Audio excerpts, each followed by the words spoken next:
Well, that went a little bit better than expected. Hello, everybody. Good evening. Good night. I don't want to say good night as if I'm going to end it. No, good evening, everybody, and welcome back to the Celtic Way post-match reaction. Rodgers' Bergamo boys escape with a precious point after Champions League stalemate. Atalanta 0, Celtic 0. Tony Haggerty, you were at the Gervais Stadium. How was that? Oh, what a defensive display that was. Austin Trusty, Liam Scales, Kasper Schmeichel, Alec Faye, take a bow. Absolutely sensational from all of them. Even Alistair Johnson as well, but he walked a bit of a tightrope getting booked so early. But my goodness, that was a masterclass in defence. Do you know what? It's actually a masterclass from the manager. He called it spot on. And every player put in the shift that you so desperately wanted them to put in Germany. And they restored a wee bit of Celtic's reputation and pride in Europe tonight, Ryan. You're looking at that table, Celtic have leapt up to 20th, and all of a sudden it's making pretty good reading. They've got 4 points from 3 games. Nobody predicted that. I predicted a 3-1 defeat tonight. You said 2 each, so you get half a point for certainly getting the draw. But I think most people were saying that in hope. Don't think they held out much optimism, but Brendan and his team can take all the flowers they can get for tonight. It's a platform upon which to build, Ryan. That's the great thing. And it shows you that they can. Brendan Rodgers can mix it up and do things differently. They just need the players to perform and believe in themselves. And Kasper Schmeichel's role in all this can't be underestimated either. That big game experience, that transmitted onto the rest. And Austin Trusty and Liam Scales played the none shall pass game. I mean, I don't know how many headers they won in the box, but it was an incredible number. Yeah, it was an absolutely incredible defensive performance. You could call it Catenaccio in terms of lockdown defence that Celtic displayed against a team that don't play like that whatsoever. They're the exception to the rule in terms of Italian football, although I will say that Italian football is changing and it's getting quicker and quicker year on year, and Atalanta are a great sort of team for that. They threw everything that they could at Celtic. There was chances for Pasalic, but Kasper Schmeichel was there and he was ready to save those chances. There was a chance that hit the bar, and that was about the closest that Celtic got, apart from the shots on target, of course. But as the game went on, I think you started to see a team that didn't believe that they were going to win that game and they weren't going to find the breakthrough, and that they came up against a good defensive unit. A team, the same team that a lot of players in that team conceded 7 goals to Borussia Dortmund last time out. That takes character and bottle, and they showed that tonight, Tony, didn't they? Do you know what the good thing for me, Ryan, was seeing the last 20 minutes? Celtic actually got stronger. When they brought onto the park and Kyogo onto the park, the Italians were like, wait a minute, who's this guy? Kyogo almost scored with his first attack. I think he was flagged offside, to be fair, in the grand scheme of things in the end up. But it gave them something else to think about. And that's what impressed me. And again, Luke McCown with another impressive cameo. But Celtic grew stronger in the last 20 minutes, so I was happy with that. And I never thought for any minute that Atalanta was going to score. You have to ride your luck at certain periods. They hit the inside of the bar. Fine. But that's what, that's a solid point, Brian. That's a really good team. That's last year's Europa League winners. They've got Ademola Lookman, who scored that fantastic hat-trick. They've got the top scorer in Serie A with 8 and 8 at this minute in time. And Celtic have not only gone there and get a result, they've kept a clean sheet. I think I'm right in saying it's only their second clean sheet in the history of the Champions League group phases, the other one being Anderlecht away. It's Rodgers in 2017. Somebody will correct me in the comments if I'm wrong. No, you're right. You're spot on. You're absolutely spot on. Johan Mjällby in the TNT studio was saying it's like a bonus point for Celtic tonight, and I would agree with that, but at the same time I would also say that they deserve it. A bonus would indicate that, or maybe they don't deserve it and they've got it just by luck. It's not by luck, it's through merit and through their gritty performance that they showed tonight, both off the ball and on the ball. Yes, their passing wasn't great for large spells of it, particularly in the first half. There was a tweet that I put out saying that if the trend continued, then Celtic would get beat in this game. But I thought they solidified in the second half, especially in that those last 20 minutes. They weren't being as silly with the ball, and the subs came on at perfect opportunities and at perfect times for Celtic. engaged territorial, I mean, so that's what was important. So that's what I mean. The manager called it bang on. Ball retention could still be better, but it was much better tonight. They didn't give away as much cheap possession as they had done in previous games at this level. So that's what gave me hope for the future. I'm going to say something absolutely crazy. If Celtic were that little bit better in attack, they could have won that game tonight. They could have, because they were in the game, and it was a stalemate. It was nothing each. They didn't really have that many chances at goal, but if they were just that little bit more offensively sound, then if they were as good offensively as they were defensively, then I think they could have picked up all 3 points, and people would be talking about a real historic result. Still a very good result, but they did look a bit blunt up front. But it was all about the defence tonight. They weren't the only team that looked blunt up front, because Ademola Lookman was starved of any service. There was a great point in the first half where he gets a shot away, but Austin Trusty is there and he deflects it right into Kasper Schmeichel's path. That would be a feature of the night in terms of Trusty getting in front of his marker, both with tackles and with headers. There was a point and he spoke about that in his post-match press conference. There was about 5 headers in a row that he won. And he was talking about the fact that, and these quotes are available on the website, they came out at 10:30 tonight, that it's crazy. He must be crazy being a centre-half, but he loves it. He can't lie about it. He loves being a Celtic centre-half. And he showed that tonight. He went back to basics. His distribution was good, but it was his defending in the box, that lockdown defence that we talk about. That was a performance for the ages from Austin Trusty, and he solidified himself as a £6 million Celtic defender, or he's starting to show why Celtic have spent that money on him. Trusty and Scales tonight were immense. That's the performance you hoped was in the two of them. You kind of thought, okay, shows what you're made of, and the two of them did. And Scales was fantastic,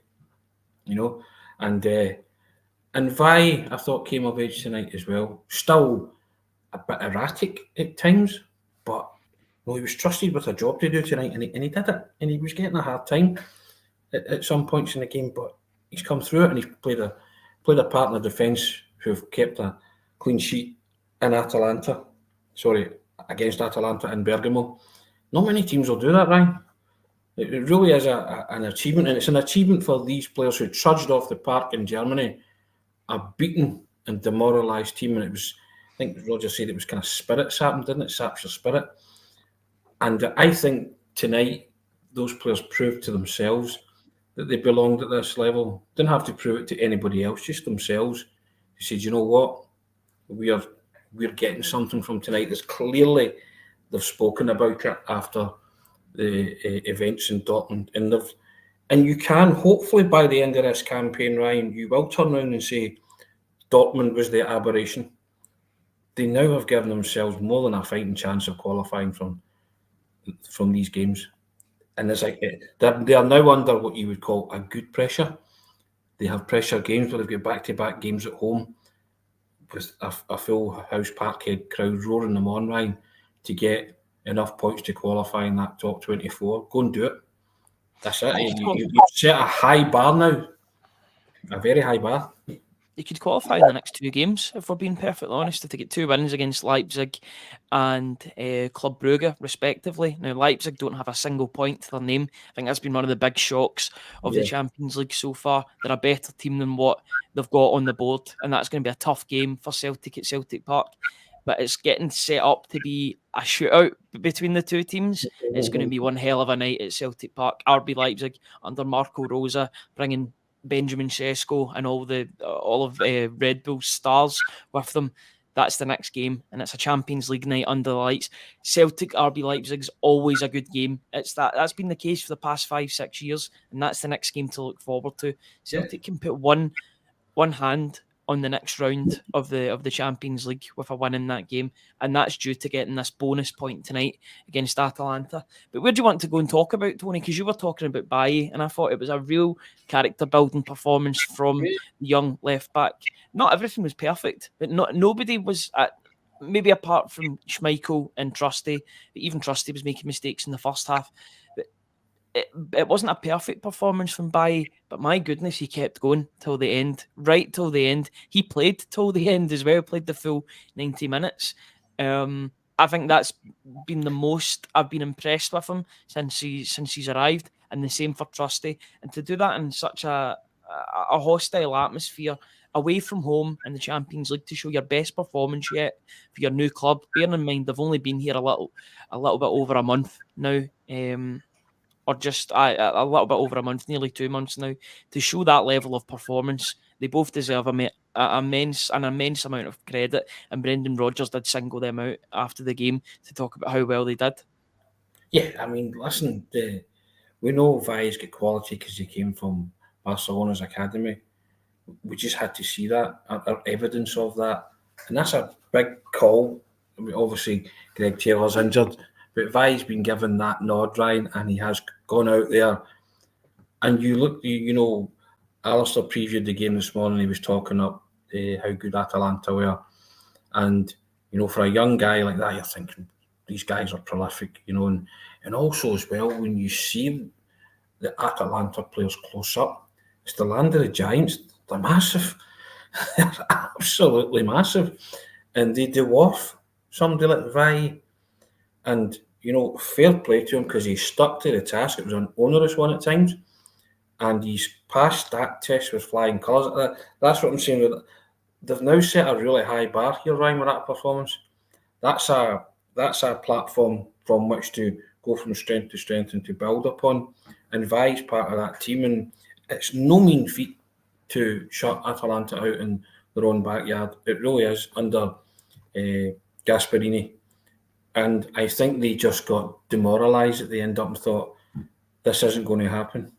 I think like Celtic on Saturday against Aberdeen, the supporters felt it was just a matter of time before the ball would go in the net. And it didn't. Sometimes it doesn't happen.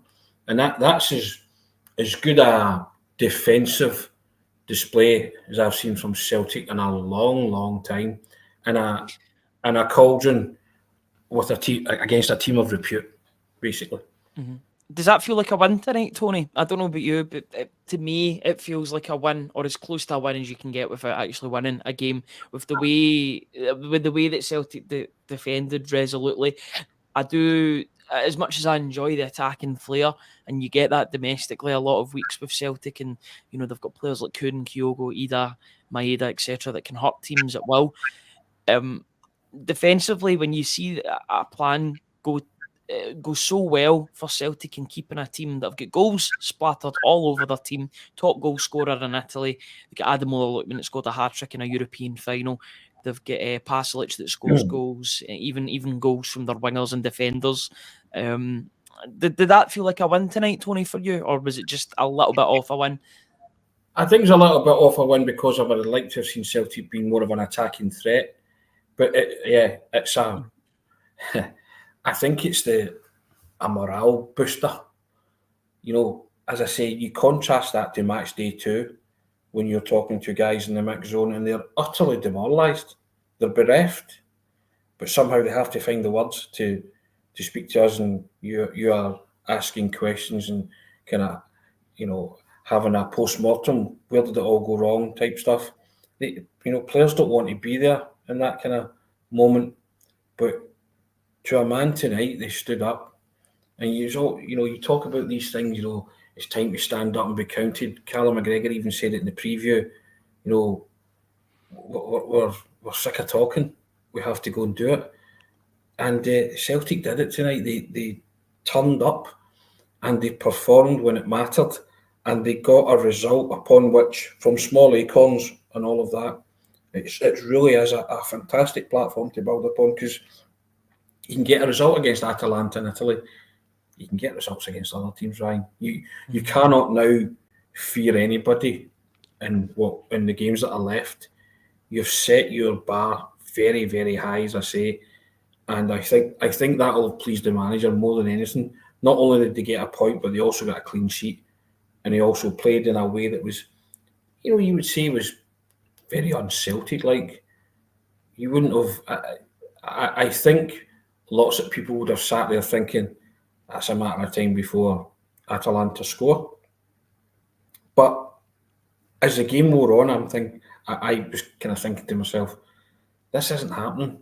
And then you saw the likes of Scales attacking everything, Trusty attacking everything with the head. Kasper Schmeichel, also another one who, despite all that big game experience, clearly licking his wounds, the fact that he conceded 7 goals, he was like a man possessed tonight. He was just determined to keep a clean sheet. And I get back to it. I think that exudes confidence and calmness because everybody else took the lead off him.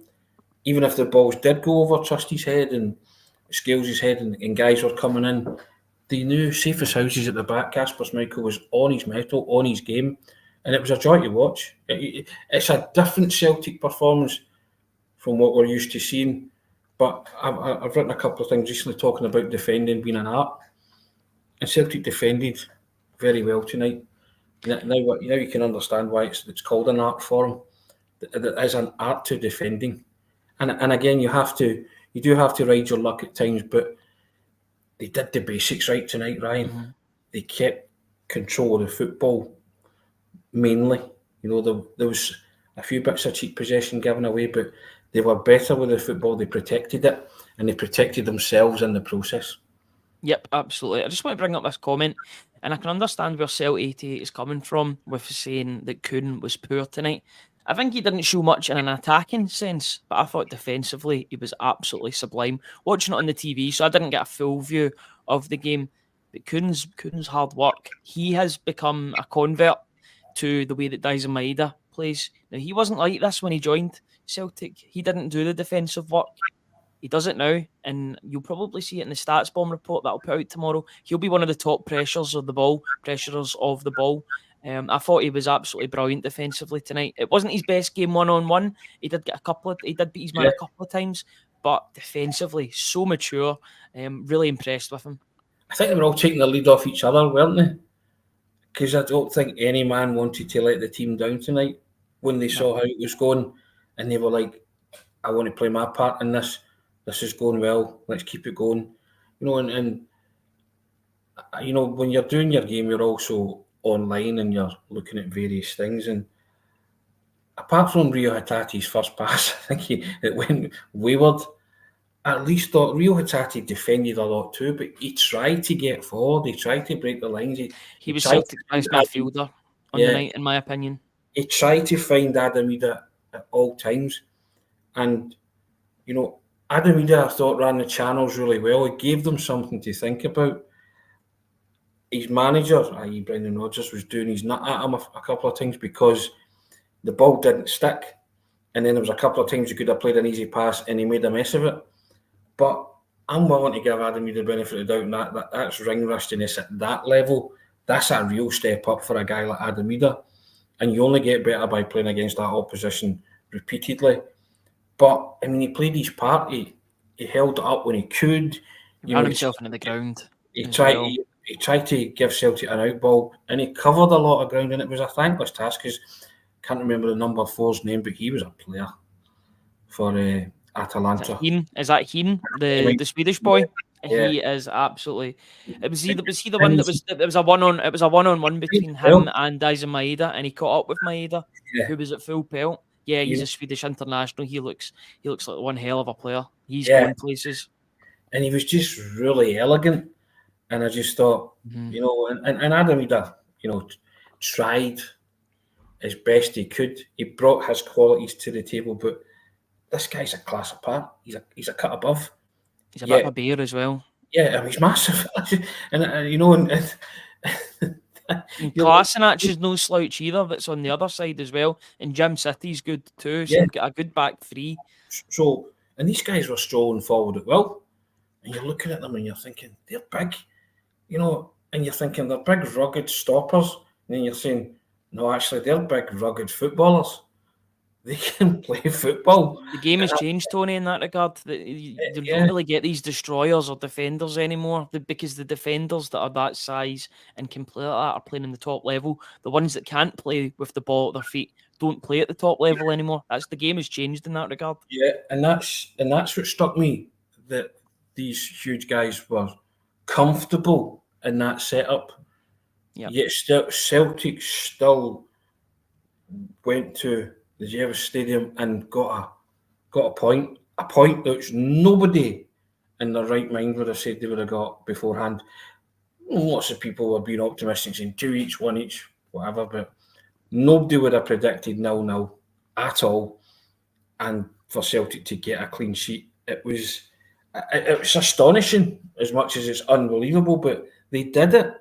And I think if you're Brendan Rodgers, you say to those guys, there's a template there now for how you play away. What I now need you to do when you play away is to be a bit more braver offensively. Because like you, I think, see if they were a bit more braver offensively, they could ended up winning that game. Yep, I agree. Completely agree. But I think they'll learn from that sort of performance and then hit teams on the counter. But when they're just that little bit faster, then they're going to be through on goal. That's what I want them to do, Ryan. That's their learning curve for me. But the thing is, Tony, turning that 0-0 against a team of repute into a 1-0. They can do that against Zagreb. They can do that because they're not as good. Zagreb have got 4 points. They're on the same as Celtic. They also had to get over an opening. They got over an opening day hammering to Bayern Munich, but they've got 4 points in their last 2 games. This league format. It's really working well in terms of entertainment value. I just want to name some of the teams that Celtic are above at the moment in the Champions League after 3 games played. This is taking into account the fact that Celtic get beat 7-1 in their second game. They are currently above teams like Red Bull Salzburg, RB Leipzig, PSV, Atletico Madrid, Club Brugge, AC Milan, Bayern Munich, Sparta Prague, Dinamo Zagreb, Girona, etc. So they're above these teams at the moment, and they're coming up against RB Leipzig next, and that's a big, big game. But what did you notice about that list that you've read? Many of them are Celtic's opponents. 3 of them, I think. You named there. Yep. RB Leipzig, Club Brugge, and who's the other one? Young boys were there as well. And Zagreb were there for 4. Mm-hmm. So 4 of them are below Celtic just now. So that tells you that there's points there to be had for Celtic. You know, in terms of their... It also means that these teams will come out to play against Celtic, and that should suit Celtic going forward. They have to come out to play, aren't they? Because Celtic are above them. And the next 2 are back-to-back at Celtic Park. So, you know, but that's what I was talking about, that pressure now that's on Celtic to deliver. If you can go to a cauldron like that and deliver, you can do it at Celtic Park. I think Celtic just needed their mojo back because Dortmund just knocked them for 6, knocked them right out of kilter. Everybody, because I think it blindsided them. Nobody saw it coming. And nobody saw this coming. Absolutely. I was going to make that exact point. So this is the one where you now then you learn and you go and you motor again. You've hit the refresh, you hit the reset. Because you can play in the Champions League. You're there on merit. You're a good team with good players. And they showed different qualities tonight. And I think the overriding emotion from the manager, the players and the supporters, you're proud of that team tonight. Absolutely. I completely agree, Tony. I think everybody's proud of the team. I'm just having a wee look at the way the table is going as well. You know, Celtic are obviously playing Aston Villa at Villa Park in the last game. If you're Celtic, you want Aston Villa to be winning games. Just keep on winning. Keep on. Yeah, cross the line and get there and play some of your reserves. Maybe don't play Duran or Ollie Watkins. Play some third striker that I've never even heard of before for that game, even though he's not registered. 3-0 victory up the road for Celtic. But yeah, I just feel optimistic all of a sudden again. You know, after not the doom and gloom of Saturday, but it was a disappointing result, especially where Celtic were in the game at halftime and the game against Dortmund. There was a bit of a cloud over this game. But now there seems to be, it seems as if those clouds have went away, and now we're all of a sudden excited for RB Leipzig to come in as well. But that's the Champions League. This is exactly what you want to be in. It's the nature and beauty of this competition. Everything can turn on one result, you know, one game. You used to go from top to bottom in the group stages, didn't you? You know, you were heading into a group stage match when it was the 4-team section. You could be sitting top, heading into a particular fixture, and by the end of the night, you were 4th. Yep. You know, that kind of stuff. So it's knife edge stuff, but it's where you want to be. And I'm proud of the manager and I'm proud of those players, but I'm delighted, especially for the manager, because he took a bit of a caning. You know, he did. There's no getting away from that. The players took a caning, and rightfully so, because they lost 7 goals. And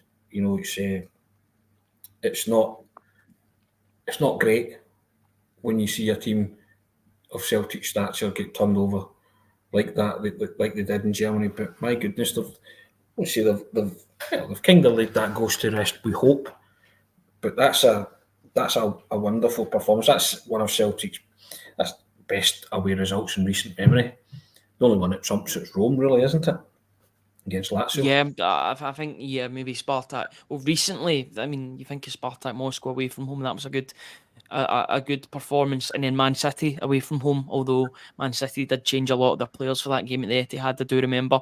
But Paddy Roberts scored in that game, and by all accounts, Celtic were really good on the night. But yeah, there was one other player that I want to mention, and I think it's becoming more and more evident to me, and evident just in general, that he should be starting games. He comes on and makes an impact again. It's not Luke McCowan, by the way, even though we do talk about him, and I thought he was good. He was decent when he came on and put himself about. It's Paulo Bernardo. Now, Celtic signed this player for 3.5 million in the summer. They negotiated with Benfica for a lower price than the 6 million. I think he's worth that 6 million and more so for what he brings that team coming off the bench. I don't want to call him a super sub because I think he's better than that, and I think he will. As these performances stack up, it's going to be impossible to put him on the bench. Tony, I know you were at the game, so you would have had a closer look than I did, but every time I seen Bernardo, he was doing something positive. He was intercepting the ball. He was trying to pass the ball forward. He was running. I really admire this player, and I want to see him starting games for me. And I know the Motherwell game's 3-4 days away. First name in the team sheet for me. I think he starts on Sunday. I want to talk about two players. Mm-hmm. Paulo Bernardo being one of them. Concur, echo everything that you've said there. Paulo Bernardo, on the basis of tonight, should be in place of Arne Engels. Absolutely agree. And I'll tell you why, right? Rodgers and his teammates need more from Engels. Yeah. I know he's been in a defensive midfield role tonight. I get that. But to me, there was times tonight, and I wrote it in my instant analysis, when aggression was called for Ryan. There was one incident in particular in the first half when I know what one you're on about. He just looked, it was a ball that was clearly has to be won, and he looked like a timid young boy getting in against. Was that the one at the edge of the box that Trusty actually got the touch on? Yeah. And it was Engels' ball all day long. And I just think you're a big guy as well. You'll throw yourself about there, and I'm not saying be reckless, but the ball was there to be won, and it was just taken away from him. And I just thought, you need a bit more. They need to meet. These were tall guys, tall athletic guys. You're saying you're built the same as them. I just need to see a wee bit more from Arne Engels. And then you look at Bernardo, and his attitude was not spitting and dummy because he wasn't playing. Came on and tried to really affect make an impact and affect. I absolutely love his attitude, Tony. Right. I think he's got the perfect attitude. Cowan as well. I love those two substitutes at that time because it gave you a foothold and a stranglehold in the game at a critical juncture, which you weren't getting with Arne Engels. And I'm not having a go at him. I just want to see more. He's a talented boy, and he's got time on his side. But I think every Celtic supporter's personal jury is out on this £11 million player. Yeah, and it's a bit awkward as well, Tony, because a lot of people have made the point that that was a great start for the player, but now people are kind of going back on their opinion, almost. Not maybe going back on it, but changing it ever so slightly. For me personally, this is just my own personal opinion, I think he needs taken out the firing line at the weekend. I'd put him on the bench and bring him on. If you need him, then so be it, but I would give him not a break, but just take him out the firing line and put Bernardo in. He deserves his opportunity. And I've no qualms about Engels coming good. I've seen enough that convince me that the boy's a footballer and he's a talent. But I just need a wee bit more. I would say to him, watch Paulo Bernardo. Watch the Portuguese under-21 international captain in action. Watch Luke McCowan as well. They seem a bit more hungry. And if you can possibly be that, then Arne Engels, I don't know if Arne Engels, relies on his natural ability, because there's a lot of natural ability there. But I just think there's an oomph factor missing, or an X factor missing for me with Arne Engels at this minute in time. I'm not saying it's not going to come, because it will. But I think he's far too talented a player, and I've seen enough to think, right, it's there. Just needs the manager maybe to, as you say, take him out the firing line and to work with him and say, right, Anna, this is exactly what I need you to do, and define his role and make it clear. Because, and as I say, he was in a withdrawn, deeper role. I get that, but I don't know. There was something missing for me tonight from Arne Engels, when I thought the game was there for him to stamp his authority and his class all over it. And that's my opinion. I don't know if Celtic supporters will share that, but I think a lot of them will share the fact that Completely agree with you, Tony. So you've got one person at least. they need to see a bit more from him. He needs to be producing more. And that's got nothing to do with his price tag. I'm just talking about him as an actual footballer. Players can't control how much they're worth. So 88's already changed the song. I'm loving Bernardo instead. Come on. You didn't want that chant to begin with, Tony, so you'll be quite delighted with that. There's one other. There's one other. Yeah, absolutely. We just need to give him time. He's only 21 years old. He will come good, and he'll come good in big games. He's already came good. It's been a bit of a drop off from his early performances, and it's difficult to keep them up because he was that outstanding in the opening 2-3 games. You were always going to get that dip, but it's just been quite a marked dip, to be honest. But now we need to see it go back up. The last person that I want to talk about, a player that we've not really seen over the past 2-3 weeks, apart from that game against Sligo, in which he scored a hat-trick. But I thought he was really effective when he came on as well. And one moment in particular, that he won the ball in a really important area and killed the game. And it was Lewis Palmer. And I thought he worked really, really hard when he came off the bench and showed that he's a team player, and he wanted to be a team player tonight. And I don't know about you, Tony, you watched him at the game, but from where I was watching it, he looked as if he wanted to put in the hard yards for the team, make tackles, make interceptions, and I love to see that from him. They were all on point tonight. Not a failure in the whole squad of players who started the game and the ones that came on. And again, I get back to, I think they were all taking the lead off each other. Palmer didn't want to come on and be seen as the luxury player, the sand dancer, all that kind of stuff that people, label these guys with if they're not scoring hat-tricks and beating 4 and 5 men. But what I liked about Palmer tonight was he was willing to do the dirty stuff and in the hard yards. And for those in the comments, I'm not having a go at Engels here. If you read my instant analysis, I said he is taking time to adjust to his new surroundings. He's had an explosive start. And again, going back to a bar being set really high, he's set an exceptionally high bar for himself. But I just think he'd be the first to admit to himself that he can produce more. But Palmer and that cameo, I'm having that, Ryan. I want him to show that appetite in every game moving forward, or the minutes that he gets. For me, he hasn't in the past. But again, you go back to it and you think, it's worth persevering, because there's the nub of a footballer there, and lots of these players, and Palmer being one of them. And where's he playing next? Fir Park, where he scored his first goal for Celtic against Motherwell. That late sort of cross, kind of shot, whatever it was. Yeah. It could be the start. It could be the start of something. He's got something to work towards. He obviously showed that he had the right attitude with that Sligo Rovers hat-trick. Yes, they were free tap-ins, but he was there and he kept on persevering, and he turned that, what would have been a slightly embarrassing loss, I know it was an exhibition game essentially, but into a win with the free chances that he had. But he showed great attitude, and again last night it was the attitude that's the thing that's been called into question, and he's answered it. And I think that's what the manager's seen. Manager's very big on these kind of things. He talks about watching players in training and attitude and appetite and all that kind of stuff. So as long as he continues to show that and give the manager certainly food for thought, he'll continue to get minutes. Unbelievable that it's 12:30 over here, and there's 560 people joining us live. So thank you for that, guys. Really appreciate it. It's nice to come on and talk about Celtic actually performing in the Champions League and getting a draw against a team of repute.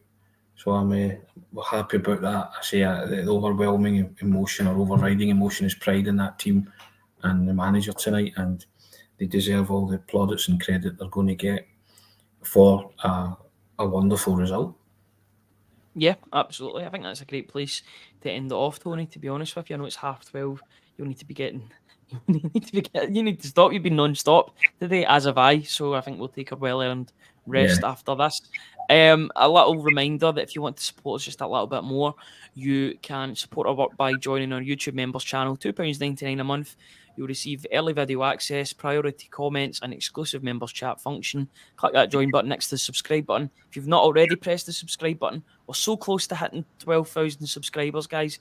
Please push us into that magic number and get us to there, and then we can start working until unlucky for some, but we'll go for a lucky 13,000 after that. But we can't do that until we get to the 12k. Get us there, guys, by the end of tonight, and we would really, really appreciate it. Tony, thank you as always for helping me today and helping me with instant analysis and all your stuff, all the Q&As, as well as being on this video. I really appreciate it. Get some sleep. I know that you're heading home tomorrow. How is your one final thing, I guess, before you go? How has Italy been for the 2 days that It's you've been been there? the trip of a lifetime. I've really enjoyed it, and just all topped off with the result. It's been fantastic. As I said, I think I said it yesterday.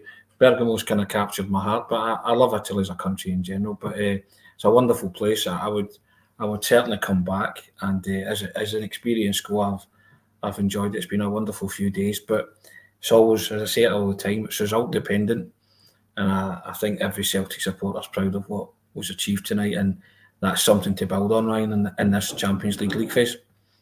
You could say Celtic did an Italian job on Atalanta tonight. Out with the point, we'll take it, and we'll move on to the next game against RB Leipzig at home. That can't be it feels like forever since Celtic played at home in the Champions League. They'll be back 2 games in a row against RB Leipzig and Club Brugge. 6 points out of 6 would be brilliant and book their place in the playoffs for the next round at least.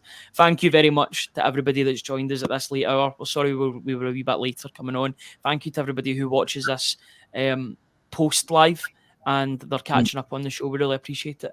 I'll be back on tomorrow morning. Tony will be travelling somewhere back to Scotland. He'll be travelling from Bergamo to Scotland. Planes, trains, automobiles, etc. I'll be on. There'll be plenty more content coming both on the website and the video form off the back of this game. But until then, guys, have a very enjoyable rest of your evening. Celtic got a point in Bergamo. I guess we all would have taken that before a ball was kicked or a whistle was blown.